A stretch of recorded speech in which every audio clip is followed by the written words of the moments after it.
Vampire लड़का सियोन अपने लकड़ी के ताबूत में लेटा हुआ था। उसका यकीन था कि अगर वो 100 साल तक सोएगा तो इंसान बन जाएगा। उसने अपने नौकर से कहा, मुझे ठीक 100 साल बाद उठाना।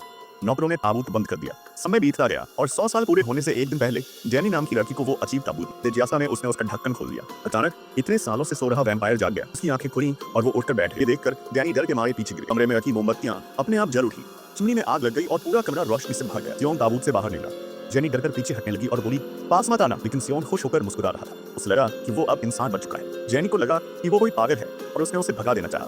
तभी सियोन को खून की खुशबू आई। उसने जेनी के हाथ पर चोट देखी और उसकी तरफ खींचने लगा। जेनी ने डर कर उसे थप्पड़ मार दिया, लेकिन सियोन को कोई दर्द नहीं हुआ। उसने आईना उठाया और देखा कि उसका चेहरा धुंधला सा दिखाई दे रहा है। उसे समझ आया कि जेनी ने उसे एक दिन पहले जगा दिया। जानकर वो गुस्से से पागल हो गया और अपने नुकीले दांत दिखाकर उसकी तरफ झपड़ा, लेकिन उसी वक्त जेनी ने उसकी गर्दन काट ली। सियोन दर्द से गिर पड़ा और बेहोश हो गया। जेनी घबरा गई और उसकी नब्ज देखी। दिल की धड़कन बंद थी। वो उसे जल्दी से अस्पताल ले गई।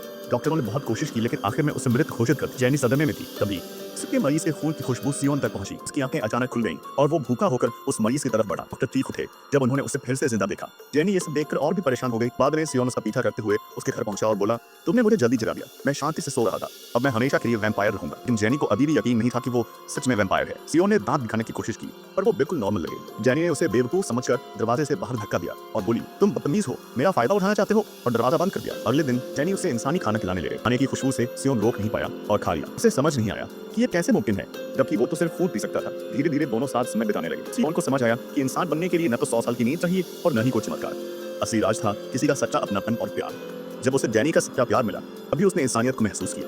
दोनों एक अनोखी मोहब्बत की मिसाल बन गए। तो दोस्तों बताइए, क्या सच्चा प्यार सच में किसी बुरे इंसान को बदल सकता है?